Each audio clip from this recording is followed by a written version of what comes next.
નમસ્કાર રામ રામ મિત્રો જે કઠલાલ તાલુકાની અંદર જે ઠાકોર ગરીબ પરિવારના ઠાકોર સમાજના જે લોકોની જમીન હડપવાની જે કોશિશ થઈ છે, જે અમદાવાદના ભૂમાફિયાઓ દ્વારા સમાજના લોકોને ત્યાં 200 થી વધુ ગુંડાઓ લાવવામાં આવે છે અને ઠાકોર સમાજના લોકોને બળજબરીથી બહાર કાઢવાની જે કોશિશ થઈ છે, એની અંદર પોલીસ દ્વારા પણ ઉલટી ફરિયાદ દાખલ કરી છે। પોલીસે ત્યાં લૂંટની ફરિયાદ દાખલ કરી છે અને આ સમગ્ર મામલે હવે ત્યાંની ઠાકોર સેના પણ મદદે આવી છે। તો મિત્રો, હું છું વસનાજી વાઘેલા અને મારી ચેનલને તમે હજી સુધી સબસ્ક્રાઇબ ન કરી હોય તો સૌથી પહેલા ચેનલને સબસ્ક્રાઇબ કરી દેજો। અને મિત્રો, આપણે આ વિડીયોની અંદર સમગ્ર હકીકત જાણીશું કે ઠાકોર સમાજના જે 43 વીઘા જમીન છે, જે ગરીબ પરિવાર છે, એ ગરીબ પરિવારની જમીન શાના માટે લોકો દ્વારા જે ત્યાંના જે ગુંડાઓ છે, ભૂમાફિયાઓ છે, એમને ગુંડા મૂકીને શાના માટે તે જમીન ખાલી કરાવવામાં આવી છે અને એમના ઉપર કઈ રીતે રાતનો હુમલો કરવામાં આવે છે, તેને લઈને સમગ્ર વિસ્તૃત આપણે આ વિડીયોની અંદર ચર્ચા કરીશું। બન્યા રહેજો આ વિડીયોની અંદર। નમસ્કાર। ગુજરાત ક્ષત્રિય ઠાકોર સેના ખેડા જિલ્લો, ગુજરાત ક્ષત્રિય ઠાકોર સેના મહીસાગર જિલ્લો અને ગુજરાત ક્ષત્રિય ઠાકોર સેના સમસ્ત ગુજરાત આજ ક્યાંક ને ક્યાંક સમાજ પર જે આફતો આવી રહી છે, કઠલાલ તાલુકાના છેવાડાનું ગામ એટલે મિર્ઝાપુર, અને મિર્ઝાપુર ગામ એ અમદાવાદ જિલ્લાને અડીને આવેલું ગામ છે અને ત્યાંની જમીનો ખૂબ મોંઘી થઈ ગઈ છે। કરોડો રૂપિયાની જમીન છે, જેને લઈ અને ભૂમાફિયાઓ બેફામ બન્યા છે। ગઈકાલની વાત કરીએ તો એક ઠાકોર પરિવારની 43 વીઘા જમીન, જેની જમીનનો ભાવ એક વીઘાનો 4 થી 5 કરોડ રૂપિયા ચાલે છે, એવી માતબર મોંઘી જમીન જે મહેમદાવાદ તાલુકાના મોડર્ન રબારી, જેના 200 ગુંડાઓ સાથે આ ઠાકોર પરિવારના ગરીબ પરિવાર ઉપર હુમલો કરી અને જોઈ શકાય છે કે આ જમીનનો રાત્રે 2 વાગે 200 લોકો સાથે આ પરિવાર ઉપર હુમલો કરી અને રાતોરાત ફેન્સિંગ કરી અને આ જમીન પચાવી પાડવા માટે મોડર્ન રબારીએ એના મળતિયાઓ, એના ગુંડાઓ સાથે કઠલાલ પોલીસના પીઆઈ અને કઠલાલ પોલીસને બાનમાં લઈ, કઠલાલ પોલીસને સાથે રાખી અને કઠલાલ પોલીસને સારી એવી મોટી રકમ આપી અને જાણે કે કઠલાલના અમુક રાજકીય નેતાઓ પણ જાણે એની સાથે એને સપોર્ટ કરતા હોય એવી રીતે આ ગરીબ પરિવારની 43 વીઘા જમીન, જેને આખા પરિવારનો નિર્વાહ છે અને આખા કુટુંબનો નિર્વાહ છે, 4 ભાઈઓની આ જમીન જે વડીલોપાર્જિત છે, એ જમીનને ખોટો પાવર બતાવી અને આ જમીન ઘસી લઈ અને આ પરિવાર ઉપર જીવલેણ હુમલો કર્યો છે અને આ પરિવારના લોકોને, બહેનોને મારઝૂડ કરી અને આ એ જમીન ઉપર ઉભા પાકને નુકસાન પહોંચાડ્યું છે।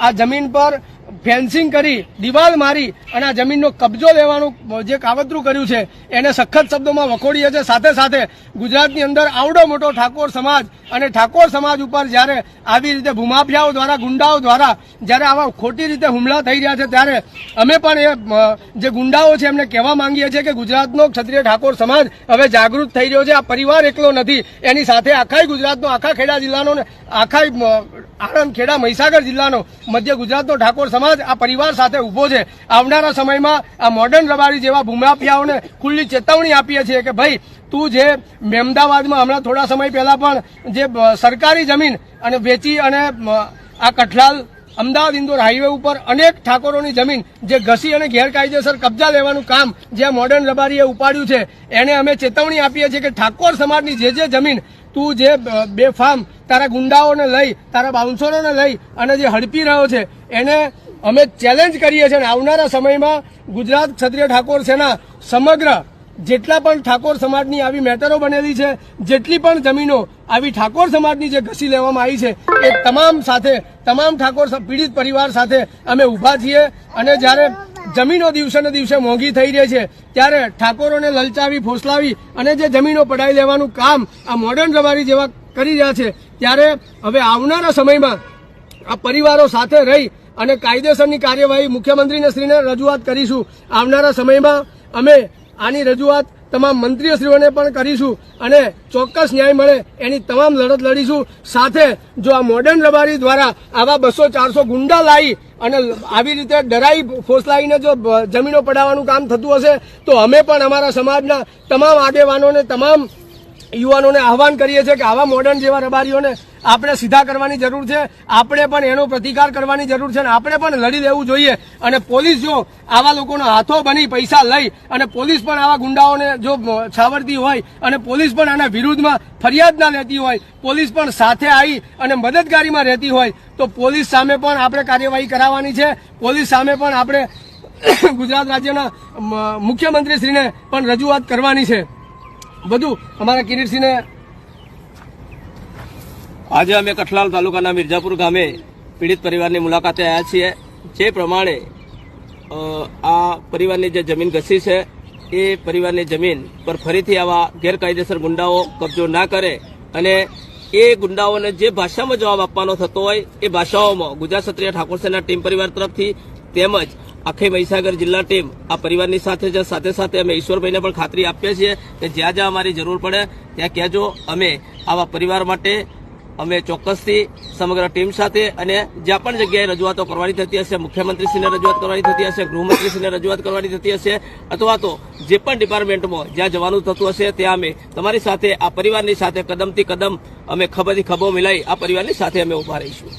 મજૂરી કરી અને ગુજરાન કરી અને આ પરિવારે જે પાક કર્યો હતો એ પાક પણ આ ગુંડાઓએ નષ્ટ કરી નાખ્યો છે. આખી જમીન તહેસ નહેસ કરી નાખી છે. આખી જમીનમાં જે ઝાડ વાયેલા હતા એ ઝાડ પણ ઉખાડી નાખ્યા છે. રાતોરાત પાટિયાઓની દિવાલ મારવાનું કામ કરી અને ગુંડાઓએ આ પરિવાર ઉપર લાકડીઓ અને ધારિયાઓ વડે હુમલો કર્યો છે. છતાં પોલીસે પરિવારને રક્ષણ આપવાની જગ્યાએ આ પોલીસ ઉપર ખોટી ગુંડા લૂંટફાટની ફરિયાદ દાખલ કરી અને પોલીસ આ પરિવારને દબાઈ રહી છે.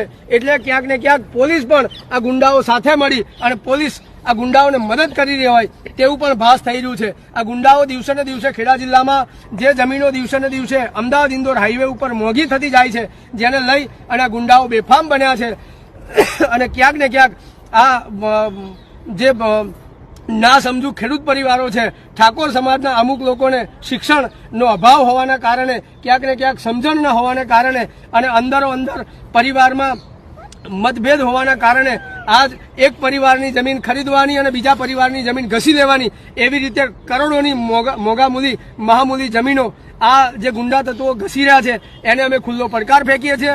સાથે સાથે સરકારને પણ અરજ કરીએ છીએ કે જે અમદાવાદ ઇન્દોર હાઈવે ઉપર આવી તો 500 વીઘાથી વધુ ઠાકોર સમાજની જમીનો જે આ ગુંડા તત્વોએ ઘસી અને ગેરકાયદેસર કબજા લીધા છે તેના ઉપર કાયદેસરની કાર્યવાહી કરવામાં આવે. આપ જોઈ શકો છો આ પરિવાર ક્યાંય પણ સક્ષમ નથી કે પોતાની લડત લડી શકે અને ગુંડાઓનો સામનો કરી શકે, પણ સરકાર પોલીસને પણ છૂટો દોર આપી રહી છે. પોલીસને અમે કહી રહ્યા છીએ કે પોલીસ આવા ગુંડાઓને છાવરવાની જગ્યાએ કાયદેસરની કાર્યવાહી કરે એવી બે હાથ જોડીને વિનંતી સાથે આજ આ પરિવાર સાથે અમે ઉભા છીએ. સાથે સાથે આખો ખેડા જિલ્લા પરિવાર, આખા ગુજરાતનો ઠાકોર સેના પરિવાર આ પરિવાર સાથે ઉભો છે. સાથે અમારા બાયડના ધવલસિંહ ઝાલા, બાયડના અપક્ષ ધારાસભ્ય, એમણે પણ કાલે પીડિત પરિવારની મુલાકાત કરી અને ખૂબ સારો સંદેશ આપ્યો છે અને કીધું છે જ્યાં જ્યાં જરૂરિયાત હશે ત્યાં હું પણ ઊભો હોઈશ. અને ગુજરાત ક્ષત્રિય ઠાકોર સેનાના પ્રદેશ ઉપપ્રમુખ અને અમારા ધવલસિંહ ઝાલા આ પીડિત પરિવાર સાથે અડીખમ ઉભા છે. સાથે સાથ ગુજરાત ક્ષત્રિય ઠાકોર સેનાના પ્રદેશ પ્રમુખ અલ્પેશસિંહ ઠાકોર સાહેબ પણ સાથે અમારી આખાઈ ગુજરાતની ટીમ આ પરિવાર સાથે ઊભી છે અને આખાઈ ગુજરાતમાં જ્યાં પણ ઠાકોર સમાજને અન્યાય થતો હશે ત્યાં ગુજરાત ક્ષત્રિય ઠાકોર સેના ટીમ અડીખમ ઊભી હશે. તો મિત્રો કઠલાલ તાલુકાના જે મિર્જાપુર ગામની અંદર મિર્જાપુર ગામે જે મોડર્ન રબારી નામના એક ભૂમાફિયા દ્વારા ત્યાં રાતના સમયે 200 થી વધુ ગુંડાઓ લાવવામાં આવે છે અને પોલીસને પણ એ લોકો પોલીસને લાંચ આપવામાં આવે છે એવો પણ આક્ષેપ થયો છે.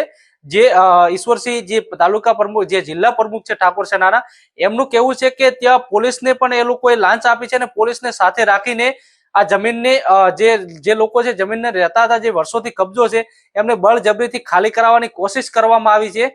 અને ત્યાં એના પછી ઠાકોર સેનાને જાણ થાય છે અને ઠાકોર સેનાના ત્યાં લોકો પોકી જાય છે. અને જે સમાજ જે એમનું કેવું છે કે ઠાકોર સમાજ એટલો બહોળા પ્રમાણમાં હોય ગુજરાતની અંદર, તેમ છતાં આવા ગરીબ પરિવારો ઉપર જો આ ટાઈપના હુમલાઓ થતા હોય ને આ રીતે બળજબરીથી જમીન ખાલી કરવામાં આવે તો પછી આ એ વસ્તુ યોગ્ય નથી. અમે પણ ઠાકોર સેનાને અને ઠાકોર સમાજના લોકોને બોલાવીશું અને આ પ્રકારની કોઈ પણ જે ઘટનાઓ થાય છે આને ચલાવી લેવામાં નહીં આવે.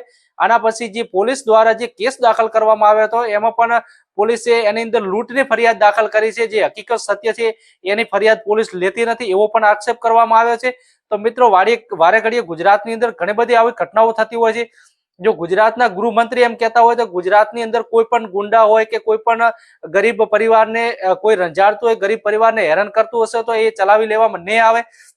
તો દરરોજ જે ગુજરાતની અંદર આ પ્રકારની જે ઘટનાઓ બની રહી છે એ ઘટનાઓ બંધ કરવાનું નામ નથી લેતી અને દરરોજ આપણે જોઈએ છીએ કે અલગ અલગ પ્રકારની આ ટાઈપની ઘટનાઓ થતી હોય છે. આ ઘટનાઓ ન થવી જોઈએ. ઠાકોર સમાજ એટલા બોળા પ્રમાણમાં હોવા છતાં આટલી સંગઠન ને એટલી બધી એકતા હોવા છતાં જો આ પ્રકારની ઘટનાઓ થતી હોય તો જે સામાન્ય જે સમાજો છે, નાની સમાજો છે, એ સમાજોને તો શું પછી આ ગુજરાતની અંદર એમનું તો શું ચાલવાનું છે.